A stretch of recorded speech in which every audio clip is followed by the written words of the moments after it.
اعوذ باللہ من الشیطان الرجیم بسم اللہ الرحمن الرحیم الحمد للہ رب العالمین الصلاة والسلام علی اشرف الخلق محمد وآلہ الطیبین الطاہرین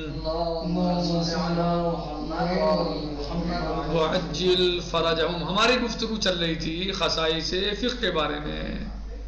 جی خصائص سے فقہ کے بارے میں تو ہم نے کل بتایا تھا الف یعنی الشمول یعنی وہ تمام حیات کو زندگی کو یا زندگی کے تمام امور کو فقہ شامل ہے. نمبر 2 التیسیر یعنی التیسیر علی الناس یعنی فقہ انسانوں پر آسانی انسانوں کے لیے آسانی مہیا کرتی ہے انسانوں کے لیے آسانی چاہتی ہے سہولت چاہتی ہے. نمبر 3 نمبر 3 التطابق الکامل مع طبیعت الانسان و فطرتہ یعنی فقہ اور طبیعت انسانی اور فطرت انسانیہ کے درمیان تطابق کامل پایا جاتا ہے. تطابق کامل یعنی دونوں میں کامل طریقے سے مکمل طریقے سے مطابقت پائی جاتی ہے. ایسا نہیں ہے کہ اگر کوئی بات عقل کہہ رہی ہے تو وہ شریعت میں نہیں ہے فقہ میں نہیں ہے فقہ اسے قبول نہیں کرتی یا کوئی بات فقہ کہہ رہی ہو اسے عقل قبول نہ کرتی ہو بلکہ یہ فطرت قبول نہ کرتی ہو یہ طبیعت انسانی قبول نہ کرتی ہو نہیں بلکہ اس کی طبیعت فطرت اس کو قبول کرتی ہے بشرطے کہ طبیعت اس کی صحیح ہو یعنی طبیعت انسانی قبول کرتی ہے فقہ کو طبیعت انسانی بہرحال تو طبیعت اور فطرت کے مکمل مطابق الگ نہیں ہے. اور آج ہم پہنچے دال پر. دال یعنی حالت الاعتدال والوسط یعنی فقہ میں اعتدال اور وسط پایا جاتا ہے. اعتدال اور وسط یعنی خیر الامور اوسطہم شدت کہیں میں صحیح نہیں ہے شدت نہیں صحیح ہے ہر مسئلے میں شدت صحیح نہیں ہے بلکہ بہترین چیز وسط ہے اعتدال ہے اعتدال پسندی اچھی چیز ہے. شریعت مقدس اسلامیہ معتدل ہے اعتدال پسند ہے اور فقہ اعتدال کو چاہتی ہے. نمبر 4 یعنی دال حالت الاعتدال دال یعنی نمبر 4 یعنی حالت الاعتدال والوسط فی معالجت کل شؤون الانسان من دون افراط و تفریط یعنی افراط و تفریط کے بغیر فقہ انسانوں کی مشکلات کا علاج کرتی ہے. فقہ میں حالت اعتدال اور وسط اس کی خصوصیات میں سے ہے یعنی اعتدال اور وسط فقہ کی خصوصیات میں سے ہے. کہاں اعتدال اور وسط انسانوں کے تمام امور میں جی تمام معاملات میں فقہ اعتدال اور وسط سے کام لیتی ہے بغیر افراط و تفریط کے. افراط و تفریط کیا ہے یعنی یا تو اتنا بہت زیادہ ہو گیا یا بہت زیادہ کم کر دیا یا بہت زیادہ بڑھا دیا کسی چیز کو یا بہت زیادہ گھٹا دیا حد سے زیادہ گھٹا دیا. صحیح سمجھ میں یقول تعالی اور ہماری یہ بات ہوا میں نہیں ہے کہ ہم ایسی کریں کہ اعتدال اور وسط. بسم اللہ الرحمن الرحیم کما قال مولا عز وجل وَكَذَلِكَ جَعَلْنَاكُمْ أُمَّةً وَسَطًا لِتَكُونُوا شُهَدَاءَ عَلَى النَّاسِ وَيَكُونَ الرَّسُولُ عَلَيْكُمْ شَهِيدًا اور ہم نے تمہیں امت وسط قرار دیا تاکہ تم گواہ بن جاؤ تمام لوگوں پر. امت وسط قرار دیا تاکہ تم گواہ بن جاؤ تمام لوگوں پر. وَيَكُونَ الرَّسُولُ عَلَيْكُمْ شَهِيدًا اور ہمارا حبیب ہمارا رسول تم پر گواہ بن جائے تم سب پر گواہ ہو لوگوں پر اور ہمارا رسول تم پر گواہ ہو جائے. تو امتم وسطا لتکونوا خیر الامور اوسطا فالفقہ هو الذی یربط الدنیا بالآخرہ یعنی دنیا کو آخرت سے مربوط کرنے والی چیز کیا ہے فقہ ہے.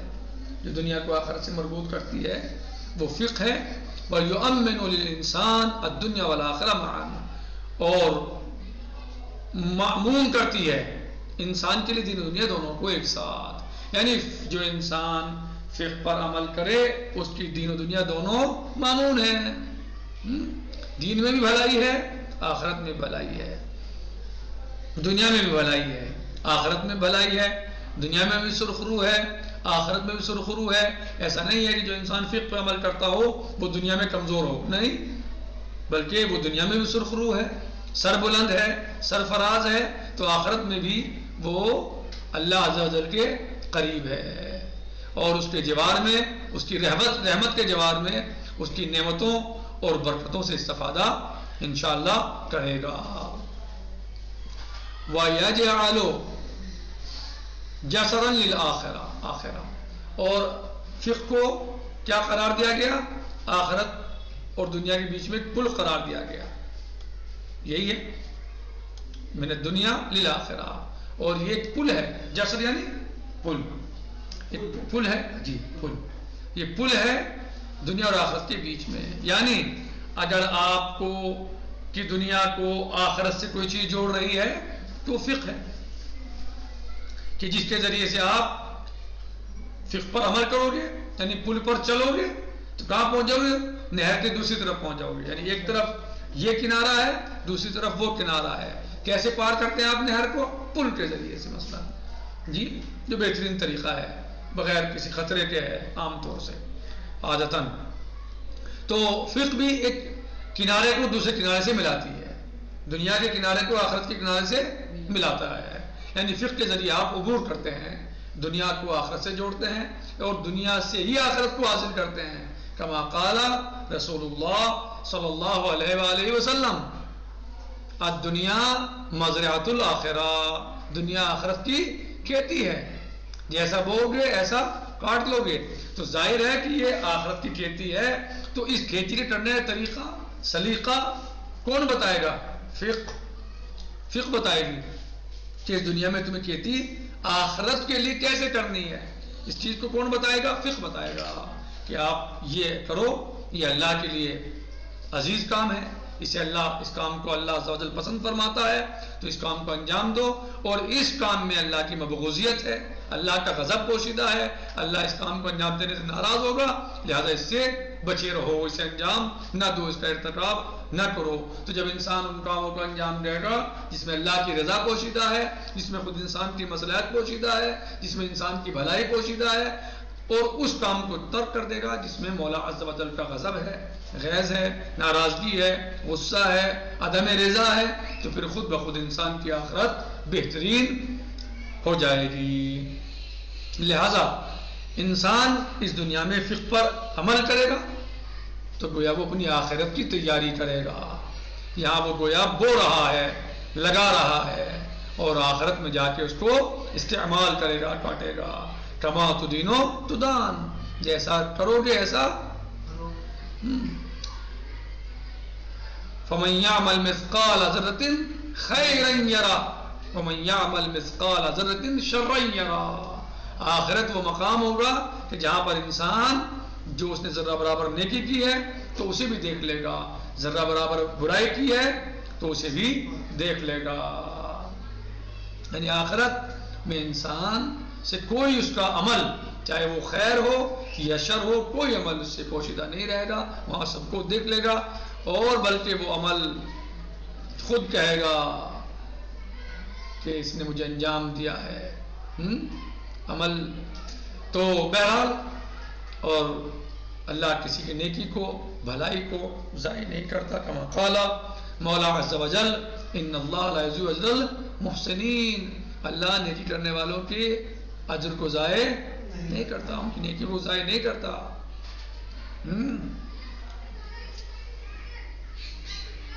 اور مولا متقیان فرماتے ہیں جو آگا میں فاعل الخیر خیر منہ وفاعل الشر شر منہ، نیکی کا انجام دینے والا انسان اس نیکی سے بہتر ہے، اور برائی کو انجام دینے والا برائی سے بدتر ہے. مولا عز و جل فرماتا ہے یعنی آپ جو ہے نیکی کر رہے ہیں تو کیا کس کے لیے کر رہے ہیں؟ خود اپنے لیے. یعنی جو بھی نیکی بھلائی کر رہے ہیں آپ، یعنی آخرت کی تیاری کر رہے ہیں نا، تو وہ آپ ہی کے لیے ہوگا نیکی بھلائی. ان احسنتم احسنتم لانفسکم وان اسأتم اگر تم نیکی کرو گے، بھلائی کرو گے تو اپنے لیے کر رہے ہو بھلائی کیا ہے، یعنی یہ دنیا میں تم بو رہے ہو تو آخرت میں پھر اس کا نتیجہ ملے گا۔ اور ظاہر ہے جب انسان، خاص کر جب کھیتی کی بات ہے، کسان کو آپ دیکھتے ہیں کتنی مشقت اٹھاتا ہے، کتنی پریشانی اٹھاتا ہے، کتنے تھکن اور تاب کو برداشت کرتا ہے، جب جا کے اس کو فصل ملتی ہے۔ تو ظاہر ہے کہ آپ کو فصل پانی ہے آخرت میں، تو آخرت کی فصل بھی آپ اس کو بہت آسان نہ مانی، یعنی اس میں بھی آپ کو محنت کرنی ہوگی، قربانیاں دینی ہوں گی، ہیں جیسے کہ ایک کسان جو ہے وہ اپنی کھیتی کو سینچنے کے لیے، کھیتی کو پالنے کے لیے، پروان چڑھانے کے لیے کتنی محنتیں کرتا ہے، زمین جوتے گا تو پانی دے گا تو کتنی مرتبہ جو ہے وہ زمین کو مثلا جوتے گا تو کیسے پھر اسے برابر کرے گا، یا اس سے پہلے دانہ ڈالے گا پھر برابر کرے گا، کتنی مشقتیں، پھر اس کو پانی دے گا تو اس کا پھر جو ہے وہ حفاظت کرے گا، بڑی مشقتیں اٹھاتا ہے کسان۔ تو یہ دنیا بھی آخرت کی کھیتی ہے۔ اگر آپ کو آخرت میں بھلائی اور نیکی چاہیے، اچھائی چاہیے، بہترین اجر و ثواب چاہیے، بہترین اس کے لیے آپ کو ذخیرہ چاہیے، تو ضروری ہے کہ آپ مشقت اور محنت کو برداشت کیجیے۔ جناب زینب سلام اللہ علیہ نے،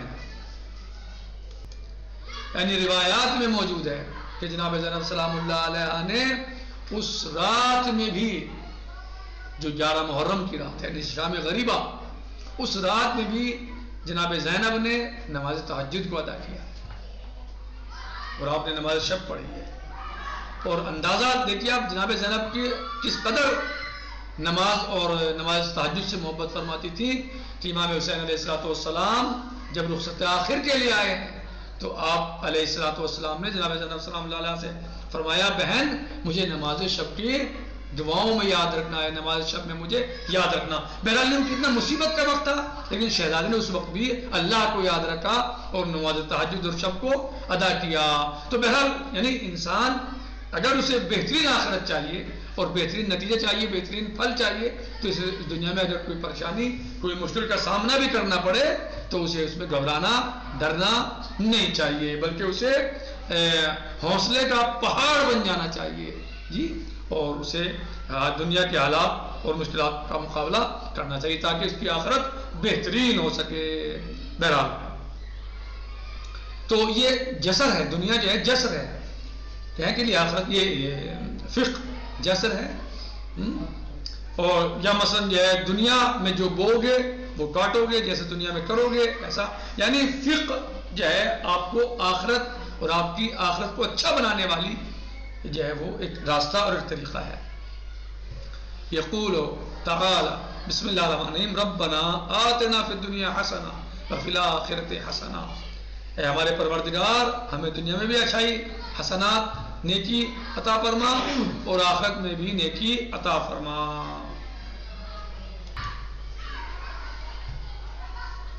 تو آج ہم نے اس دال کو تمام کیا، نہیں اس بحث کو تمام کیا، مسالے ہماری گفتگو چل رہی کس چیز میں، خصائص فقہ میں، تو ہم نے اس کو تمام کیا، اور اب بحث آئی ہے قواعد الفقہ کی، قواعد الفقہ۔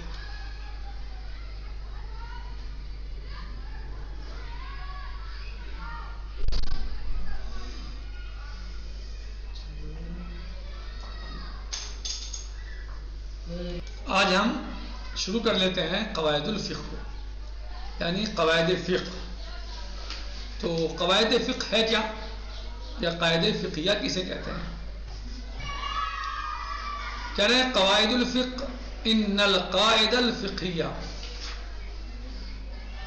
قاعدہ فقہیہ حکم شرعی، ایک حکم شرعی ہے، ان القاعدہ الفقہیہ حکم شرعی، قاعدہ فقہیہ ایک حکم شرعی ہے، عام ہے، حکم شرعی عام ہے، قاعدہ فقہیہ حکم شرعی عام ہے، یعنی کہ عام حکم شرعی ہے، یستفاد من خلال تطبیقہا، جس کی تطبیق سے استفادہ کیا جاتا ہے، کس چیز کا، احکام شرعیہ جزئیہ کا، احکام شرعیہ جزئیہ کا، یعنی قاعدہ فقہیہ حکم شرعی عام کو کہتے ہیں کہ جس سے استفادہ کیا جاتا ہے، احکام شرعی جزئیہ کا جس کی تطبیق سے استفادہ کیا جاتا ہے، احکام شرعی جزئیہ کا، یعنی جس کی تطبیق سے احکام شرعی جزئیہ کو حاصل کیا جاتا ہے۔ ہیا مصادیق و لذات الحکم عام، اور وہ احکام شرعیہ جزیہ مصادیق ہوتے ہیں حکم عام کے. بات سمجھا رہی ہے کیسے ہوتا ہے؟ یعنی قاعدہ تو عام ہے، کلی ہے، قاعدہ عام ہے، لیکن جو اس سے استفادہ کیا جاتا ہے وہ حکم شرعیہ جزی کا کیا جاتا ہے. یعنی ایک قاعدہ عام ہے، آپ اس سے مثلا جو ہے وہ مثلا اس چیز میں فائدہ اٹھا رہے ہیں تو دوسری چیز میں بھی اٹھا سکتے ہیں، عام ہے جو قاعدہ وہ. تو جو قاعدے فقہیہ ہیں وہ عام ہوتے ہیں اور ان سے استفادہ کیا جاتا ہے حکم شرعیہ جزیہ کا. جیسے قاعدہ طہارت ہے، مثل قاعدۃ الطہارہ کل شیء لک طاہر حتی تعلم انہ، یا مثلا امام علیہ السلام نے معصوم نے فرمایا ہر چیز تمہارے لیے پاک ہے یہاں تک کہ تم جان لو کہ وہ نجس ہو. صحیح؟ تو جب تک آپ نہیں جان رہے ہیں پاک ہے وہ. تو قاعدۃ الطہارہ التی ہے قاعدۃ الفقیہ، قاعدہ طہارہ کیا ہے؟ قاعدہ فقیہ ہے. مفادها اس کا کیا مطلب ہے؟ اس کا فائدہ کیا ہے؟ ان کل شیء یشک فی نجاستہ فهو محکوم بالطہارہ، یعنی جس چیز کے بارے میں، جس چیز میں آپ کو اس کی نجاست میں شک ہو، جس چیز کی نجاست میں شک ہو آپ کو جس چیز کی نجاست میں شک ہو وہ محکوم بالطہارہ ہے. شک ہے آپ کو، یقین نہیں ہے، تو وہ طہارت کے حکم ہے، یعنی وہ شے آپ کے لیے پاک ہے. تو یہ قاعدہ طہارت ہے. تو یعنی جس چیز کا آپ کو کلی قاعدہ ہے، کوئی بھی چیز ہو. اب آپ کو اپنے کپڑے کے بارے میں شک ہے تو وہاں تطبیق کر لیجیے، آپ کو اپنے ہاتھ کے بارے میں شک ہے تو وہاں تطبیق کر لیجیے، آپ کو کسی برتن کے بارے میں شک ہے تطبیق کر لیجیے، کسی دیوار کے بارے میں تطبیق کر لیجیے. قاعدہ کلی ہے، قاعدہ کلی ہوتا ہے، قاعدہ عام ہوتا ہے، لیکن اس سے استفادہ جزیات کا کیا جاتا ہے، یا جزیات میں سے استفادہ کیا جاتا ہے. تو قاعدہ فقہیہ وہ حکم شرعی عام ہے. قاعدے اگر آپ سے پوچھا جائے قاعدے فقہیہ، قواعد فقہیہ کی کیا تعریف ہے، یہ کسے کہتے ہیں، تو قاعدے فقہیہ وہ حکم شرعی عام ہے جس سے یا جس کی تطبیق سے استفادہ کیا جاتا ہے حکم شرعی جزیہ کا. اور وہ اس کے حکم عام کے مصادیق ہوتے ہیں. جو احکام شرعی جزیہ ہوتے ہیں وہ اس کے مصادیق کے کیا، اس کے مصادیق ہوتے ہیں. کس کے؟ قاعدہ عام کے، قاعدہ عامہ کے جو ہیں وہ احکام شرعیہ مصادیق ہوتے ہیں. مثل قاعدہ الطہارہ التی ہے قاعدۃ فقہیہ، جیسے قاعدہ طہارت التی ہے قاعدۃ فقہیہ. قاعدہ طہارت کیا ہے؟ قاعدہ فقہیہ ہے. اور اس کا فائدہ کیا ہے؟ مثلا کہاں ہے دیکھتے ہیں آپ اس چیز کو، ان کل شیء یشک فی نجاستہ، ہر وہ شے جس کی نجاست میں آپ کو شک ہو فهو محکوم بالطہارہ، تو وہ محکوم ہے کہیں سے؟ طہارت سے. جس چیز کے بارے میں آپ کو شک ہو کہ یہ نجس ہے، کیا یہ شاید نجس ہے، یہ تو وہ طاہر ہے، پاک ہے.